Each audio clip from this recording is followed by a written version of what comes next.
வணக்கம். Test for, dial indicator மற்றும் visual alignment முறையை பயன்படுத்தி ட்ரெயில் கட் முறையில் லேத் சென்டர்ஸ்களின் அலைன்மெண்ட்டை சரிபார்க்கும் இந்த செஷனுக்கு உங்களை வரவேற்கிறோம். வாங்க செஷனை தொடங்கலாம்.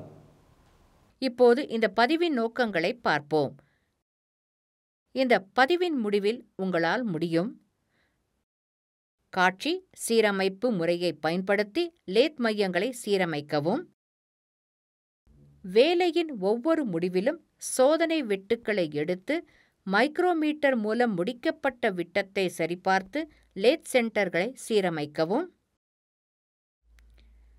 டயல் சோதனை குறிகாட்டியுடன் மைய சீரமைப்பு பயன்பாடு சோதனையை பட்டியை சரிபார்க்கவும்.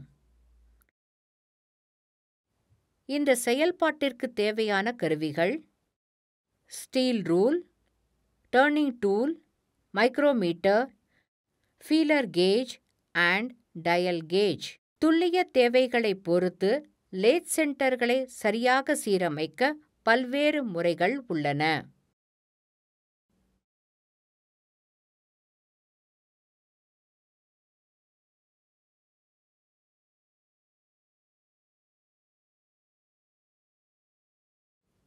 லேத் மையங்களை சீரமைப்பதற்கான முறைகள்: visual alignment,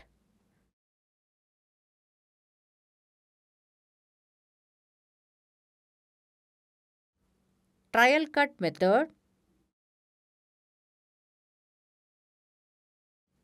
using test bar and dial indicator, using tailstock graduations, trial cut method.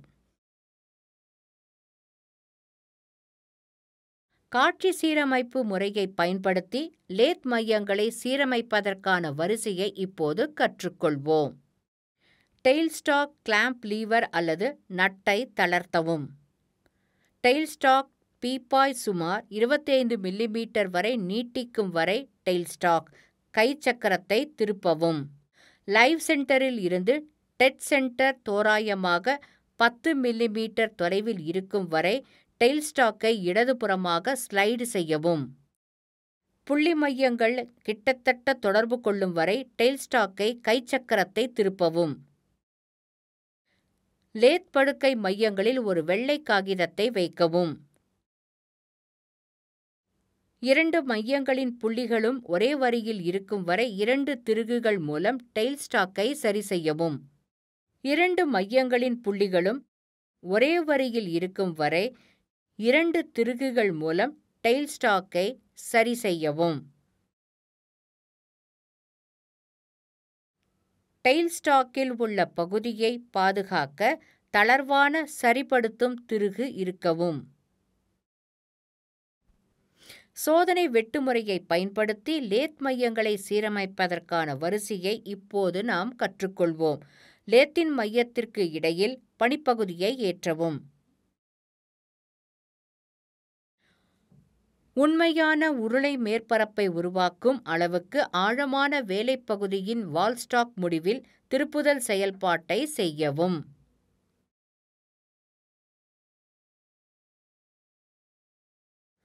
வெட்டு சுமார் 8 மில்லிமீட்டர் நீளமாக இருக்க வேண்டும். லேத்தை நிறுத்திவிட்டு கிராஸ் ஸ்லைடின் பட்டம் பெற்ற காலரில் உள்ள வாசிப்பை கவனியுங்கள். குறுக்கு ஸ்லைடு கைப்பிடியை பயன்படுத்தி வெட்டுக்கருவியை வேலைப்பகுதியிலிருந்து பின்வாங்கவும். கட்டிங் கருவி லேத் கேரியரில் இருந்து சுமார் 25 மில்லிமீட்டர் ஆகும் வரை வண்டியை நகர்த்தவும். பட்டம் பெற்ற காலர் அதே அமைப்பில் இருக்கும் வரை குறுக்கு ஸ்லைடு கைப்பிடியை மெதுவாக சுழற்றுங்கள். இந்த முடிவை சுமார் 12 மில்லிமீட்டர் நீளத்திற்கு இயந்திரம் செய்யவும். லேத்தை நிறுத்தி 2 திரும்பிய மேற்பரப்புகளின் விட்டத்தையும் மைக்ரோமீட்டரால் அளவிடவும். 2 இயந்திர பிரிவுகளின் விட்டம் ஒரே மாதிரியாக இருந்தால் லேத் மையங்கள் சீரமைப்பில் இருக்கும். இந்த விட்டம் வித்தியாசமாக இருந்தால் டெயில் ஸ்டாக் வித்தியாசத்தின் பாதியால் சரி செய்யப்பட வேண்டும்.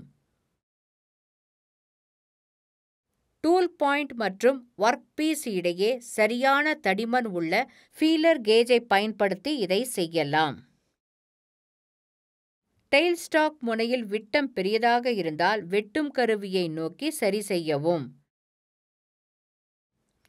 டெயில் ஸ்டாக் முனையில் விட்டம் சிறியதாக இருந்தால் வெட்டுக்கருவியிலிருந்து விலகிச் சரி செய்யவும். ஒவ்வொரு வெட்டுக்கும் அதே பட்டம் பெற்ற காலர் அமைப்பை பயன்படுத்தி 2 இயந்திர விட்டங்களிலிருந்து மற்றொரு ஒளி வெட்டு எடுக்கவும். மைக்ரோமீட்டரை பயன்படுத்தி விட்டத்தை அளவிடவும். 2 விட்டமும் ஒரே மாதிரியாக இருக்கும் வரை டெயில் ஸ்டாக்கை சரி செய்வதை தொடரவும். சோதனை பட்டி மற்றும் டயல் காட்டி ஆகியவற்றை பயன்படுத்தி லேத் மையங்களை சீரமைப்பதற்கான வரிசையை இப்போது கற்றுக்கொள்ளலாம். லேத்தின் மையங்களையும் சோதனை பட்டியில் உள்ள மையத்தில் துளையிடப்பட்ட துளைகளையும் சுத்தம் செய்யவும். மையங்களுக்கு இடையே தேவையான உயரத்திற்கு சோதனை பட்டியை ஏற்றவும் மற்றும் tail stock spindle கிளாம்பை இறுக்கவும்.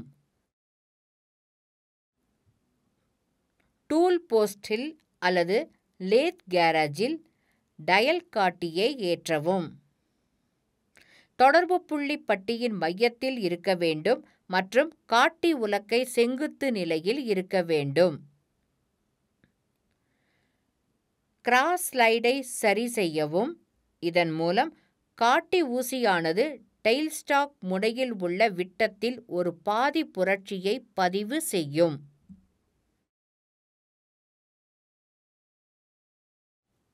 Head stock முடிவில் உள்ள விட்டத்தில் காட்டி பதிவு செய்யும் வரை வண்டியை கையால் இடதுபுறமாக நகர்த்திச் செல்லவும்.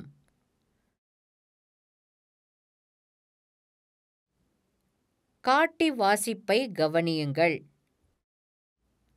அளவீடுகள் ஒரே மாதிரியாக இல்லாவிட்டால் டெயில் ஸ்டாக் இறுதி விட்டத்தில் காட்டி மீண்டும் பதிவு செய்யும் வரை வண்டியை நகர்த்தவும். டெயில் ஸ்டாக் சரி செய்யும் திருகுகளை பயன்படுத்தி டெயில் ஸ்டாக் கிளாம்ப் நட்டை தளர்த்தவும். டெயில் ஸ்டாக்கை சரியான திசையில் நகர்த்தவும், அதாவது இயக்கத்தின் அளவு காட்டி அளவீடுகளுக்கு இடையிலான வேறுபாட்டிற்கு சமமாக இருக்க வேண்டும். டெயில் ஸ்டாக்கின் மேல் பகுதியை பூட்ட சரி செய்யும் திருகு இறுக்கவும். டெயில் ஸ்டாக் கிளாம்ப் நட்டை இறுக்கி சோதனை பட்டி இன்னும் மையங்களுக்கு இடையே நன்றாக பொருந்துகிறதா என்பதை உறுதிப்படுத்திக் கொள்ளவும். 2 முனைகளிலும் உள்ள காட்டி அளவீடுகள் ஒரே மாதிரியாக இருக்கும் வரை இந்த படிகளை மீண்டும் செய்யவும். மறுபரிசீலனை செய்ய நாங்கள் கற்றுக்கொண்டோம். காட்சி சீரமைப்பு முறையை பயன்படுத்தி லேத் மையங்களை சீரமைக்கவும். வேலையின் ஒவ்வொரு முடிவிலும் சோதனை வெட்டுக்களை எடுத்து மைக்ரோமீட்டர் மூலம் முடிக்கப்பட்ட விட்டத்தை சரிபார்த்து லேத் சென்டர்களை சீரமைக்கவும். டயல் சோதனை குறிகாட்டியுடன் மைய சீரமைப்பு பயன்பாட்டு சோதனை பட்டியை சரிபார்க்கவும். எனவே டெஸ்ட் பார் இண்டிகேட்டர் மற்றும் விஷுவல் அலைன்மெண்ட் முறையை பயன்படுத்தி ட்ரெயில் கட் முறையில் லேத் சென்டர்ஸ்களின் அலைன்மெண்ட்டை சரிபார்க்கும் இந்த செஷன் முடிவடைகிறது. நீங்கள் எல்லா கருத்துக்களையும் புரிந்து கொண்டீர்கள் என நம்புகிறேன். அடுத்த செஷனில் சந்திப்போம்.